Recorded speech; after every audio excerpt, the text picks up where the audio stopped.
আজকে একটি গুরুত্বপূর্ণ ভিডিও নিয়ে আলোচনা করব। গরমে গর্ভবতীতে পেট যেতে পারে ফেঁপে, সেক্ষেত্রে সমস্যা মেটান এসব ঘরোয়া টোটকায়। তাই জানতে হলে ক্যাপড্রিম লাইফের পাশেই থাকুন। ভিডিওটি ভালো লাগলে অবশ্যই একটা লাইক করে দেবেন, নতুন দেখে থাকলে সাবস্ক্রাইব করবেন, যেন আমাদের নতুন নতুন ভিডিও আপনাদের কাছে সবার প্রথমে চলে যেতে পারে। দুর্ধর্ষ গরম পড়েছে বাংলায়, এমন তাপদাহ পরিস্থিতিতে একটু উল্টে পাল্টে খাবার খেলে যে অচিরেই পেট ফেঁপে যাবে তা তো বলাই যায়। আর এই কারণে গরমের দিনে প্রত্যেক প্রেগন্যান্ট মহিলার হালকা খাবার খাওয়ার পরামর্শ দিচ্ছেন বিশেষজ্ঞরা। এই নিয়মটা মেনে চললেই কিন্তু এমন সমস্যা থেকে বাড়তে পারবেন দূরত্ব।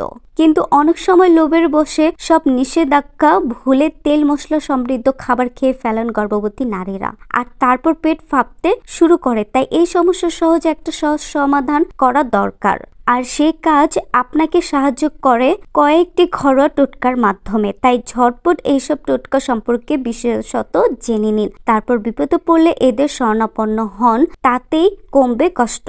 যুগের পর যুগ ধরে পেটের একাধিক সমস্যাকে বসে আপনাকে কাজে ব্যবহৃত হয়ে আসছে জোয়ান। তাই এবার থেকে আজে বাজে খাবার না খেয়ে পেট ফাঁপলে 1 চামচ জোয়ান টুক করে গিলে নিন। তবে মনে রাখবেন, প্রেগন্যান্সির সময় কিন্তু নুন মেশানো জোয়ান খাওয়া চলবে না। এই ভুলটা করলে আদে প্রেশার বাড়বে।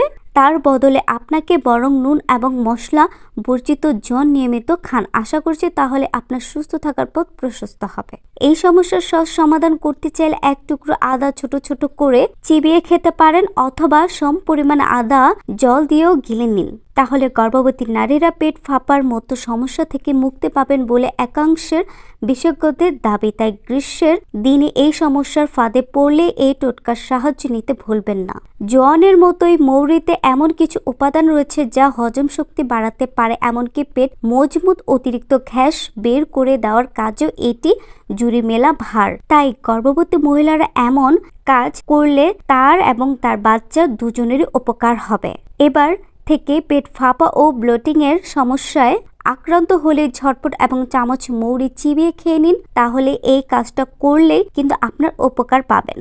এইসব টোটকা ব্যবহারে 2 থেকে 3 ঘন্টার মধ্যে সমস্যা না কমলে, সমস্যা উত্তরোত্তর বাড়তে থাকলে, পেট ব্যথা শুরু হলে বা বমি বমি পেলে আর অপেক্ষা না করে অবশ্যই চিকিৎসকের পরামর্শ নিন। তার পরামর্শ ঔষধ খান। আশা করছি এই নিয়মটা মেনে চললে আপনার সুস্থ হয়ে ওঠার পথ আর কোনো বাধা থাকবে না।